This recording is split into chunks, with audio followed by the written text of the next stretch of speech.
Hello guys. इस video में मैं बात करूंगा कि कैसे हम अपने लिए एक अच्छा म्यूचुअल फंड सेलेक्ट करें। हम इस वीडियो में 5 पॉइंट्स पे बात करेंगे और उसे प्रैक्टिकली भी देखेंगे, जिससे आप खुद ही एक अच्छा म्यूचुअल फंड सेलेक्ट कर सकते हैं। कहीं जाने की ज़रूरत नहीं है और ना ही कोई और वीडियो देखने की ज़रूरत है। सारे आपके कन्फ्यूज़न इस वीडियो में दूर हो जाएंगे।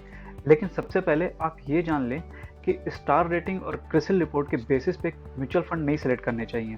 वो इसलिए क्योंकि अगर किसी फंड को 5 स्टार रेटिंग मिली है तो यानी कि वो करंट में बहुत अच्छा परफॉर्म कर रहा है, लेकिन इससे ये नहीं साबित होता कि फ्यूचर में भी वो अच्छा परफॉर्म करेगा।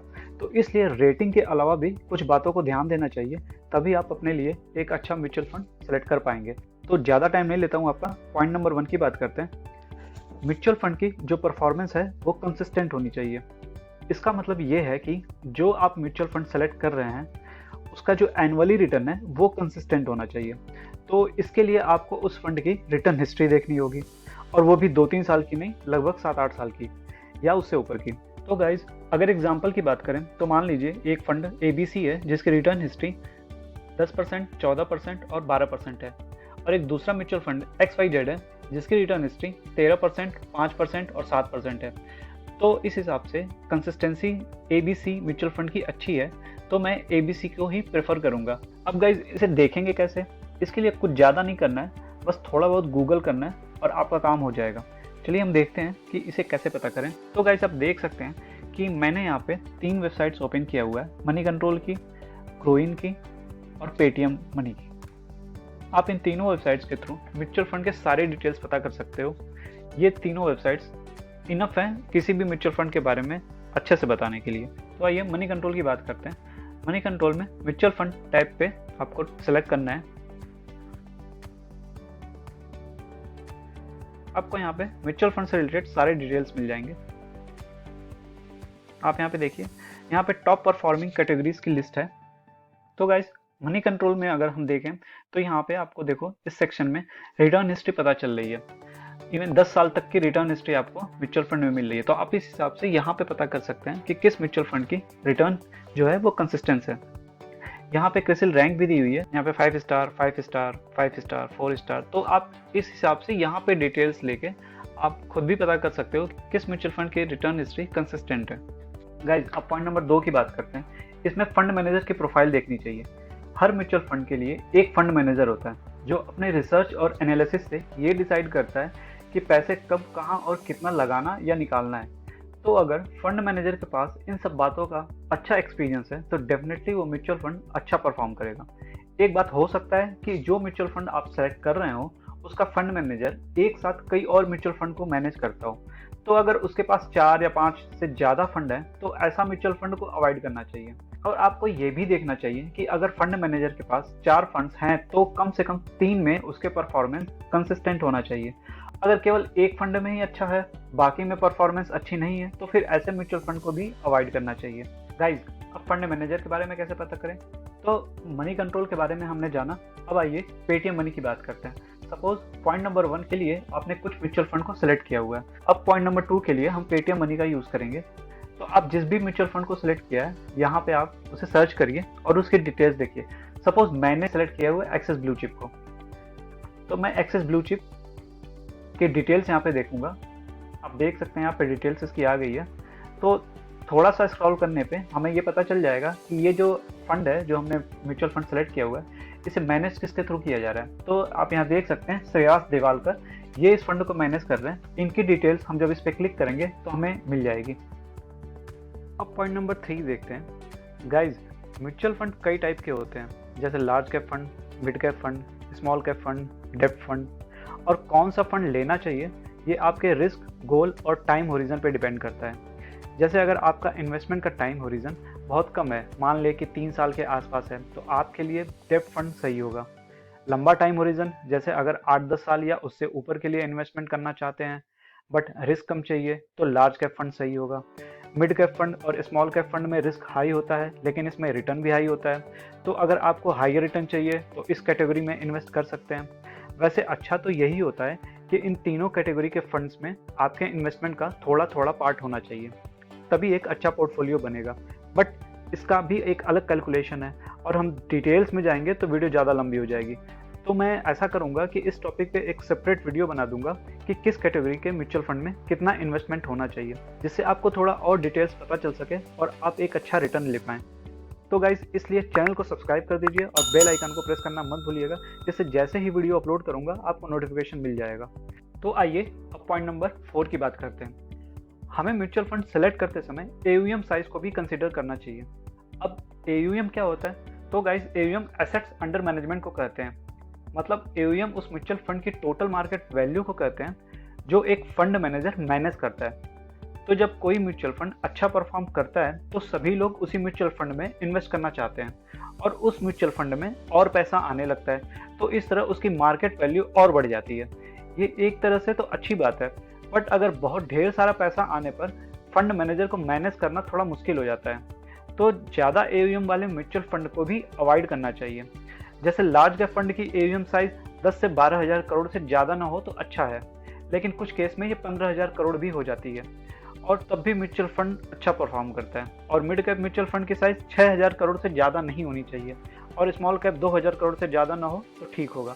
बट गाइज अगर आपका सेलेक्ट किया हुआ फंड अच्छा परफॉर्म कर रहा है तो आप AUM साइज को इग्नोर कर सकते हैं, क्योंकि म्यूचुअल फंड का परफॉर्मेंस अल्टीमेटली फंड मैनेजर पर डिपेंड करता है कि वो ज़्यादा पैसे को अच्छे से मैनेज कर पा रहा है या नहीं। अब आइए देखते हैं कि आप AUM साइज कैसे पता करेंगे।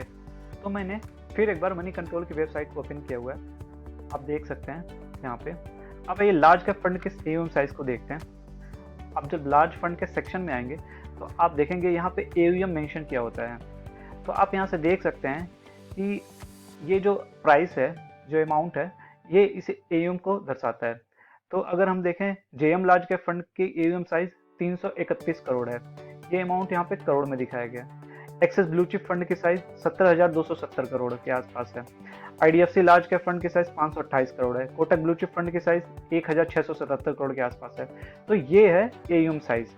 अब गाइस अगर AUM साइज की बात करें तो आप देख सकते हैं एक्सिस ब्लू चिप फंड का जो AUM है वो 17,000 करोड़ के आसपास है। तो इस हिसाब से ये साइज जो है बहुत ज़्यादा है। बट आप इसका अगर परफॉर्मेंस देखेंगे तो इसकी परफॉर्मेंस जो है ठीक ठाक है, कंसिस्टेंस है इसकी परफॉर्मेंस, ये ठीक माना जाएगा। इसकी क्रिसिल रेटिंग भी इसकी अच्छी है। बट अगर आप थोड़ा सा और देखेंगे फंड्स को, जैसे अगर आप देखें ICICI प्रूडेंशियल ब्लू चिप को, इसकी जो AUM साइज है वो 23,000 करोड़ के आसपास है और आप इसका देख सकते हैं परफॉर्मेंस जो है, इसकी परफॉर्मेंस सही नहीं है, इसकी परफॉर्मेंस खराब है। इसी तरह आप अगर SBI ब्लू चिप फंड की बात करेंगे तो इसकी भी AUM साइज जो है 22,000 करोड़ के आसपास है। तो इसका भी आप देख सकते हैं रिटर्न जो है बहुत अच्छा नहीं है।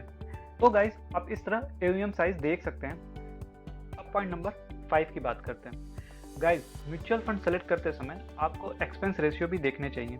एक्चुअली जो भी आप म्यूचुअल फंड में इन्वेस्ट करते हैं उसमें से कुछ परसेंटेज फंड हाउसेस अपने पास रख लेते हैं आपके इन्वेस्टमेंट के मैनेज करने के बदले में।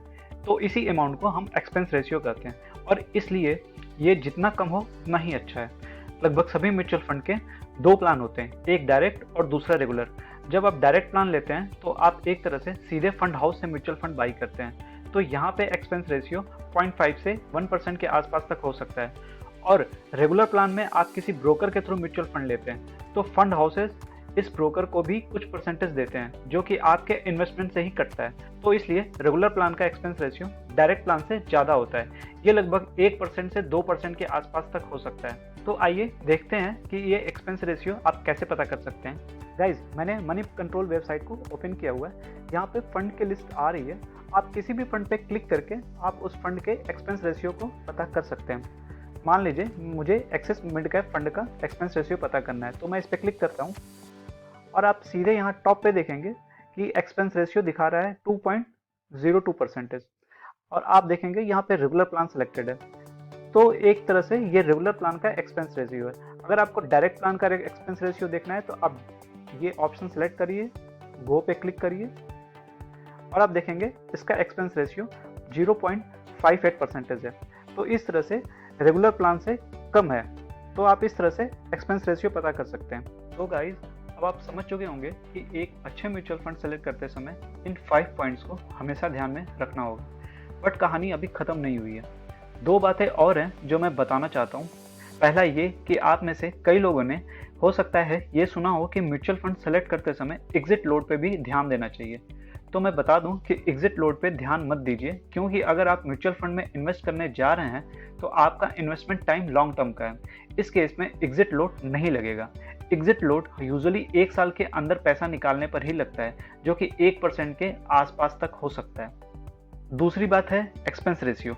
गाइस, अभी मैंने अपने लास्ट पॉइंट में एक्सपेंस रेशियो के बारे में बताया, लेकिन इसमें एक ट्विस्ट है कि कब आपको डायरेक्ट प्लान लेना है और कब आपको रेगुलर प्लान लेना है। तो अगर आप खुद ही रिसर्च करके म्यूचुअल फंड ले रहे हैं तो फिर आप डायरेक्ट प्लान के साथ रहिए, क्योंकि इससे आपका लगभग 1% एक्सपेंस रेशियो बचेगा। लेकिन अगर आप किसी ब्रोकर के थ्रू ले रहे हैं और कोई एजेंट आपके पास पर्सनली आके प्लान और फंड के बारे में समझाता है और वो फ्यूचर में भी आपके साथ रहेगा, तो फिर आपको उस ब्रोकर और एजेंट से ही म्यूचुअल फंड बाई करना चाहिए। भले ही आपका 1% एक्सपेंस रेशियो ज़्यादा लगेगा, क्योंकि इससे फ़ायदा ये होगा कि वो एजेंट आपको फेस टू फेस एडवाइस दे रहा है, तो डेफिनेटली आप उससे एक अच्छे म्यूचुअल फंड और पोर्टफोलियो की उम्मीद रख सकते हैं, जो शायद आपके सिलेक्शन से अच्छा ही होगा। दूसरा, आप उसे इन फ्यूचर में भी अपने पोर्टफोलियो को रिव्यू करवा सकते हैं, तो इससे पॉसिबल है कि आपको 2 से 3% का रिटर्न ज़्यादा मिले। तो इस तरह 1% अधिक देने से आप 2 से 3% ज़्यादा रिटर्न ले सकते हैं। लेकिन अगर कोई पर्सनली आके आपको एडवाइस करता है तो ही आप रेगुलर प्लान में बने रहें, अदरवाइज आप डायरेक्ट प्लान के साथ जा सकते हैं। तो गाइज, अभी के लिए इतना ही। वीडियो पसंद आए तो लाइक करिए, अदरवाइज डिसलाइक करिए, और अभी तक अगर सब्सक्राइब नहीं किया है तो तुरंत सब्सक्राइब करिए और बेल आइकन को भी प्रेस कर दीजिए, जिससे मेरे कमिंग वीडियोस के नोटिफिकेशन आपको मिल जाएंगे।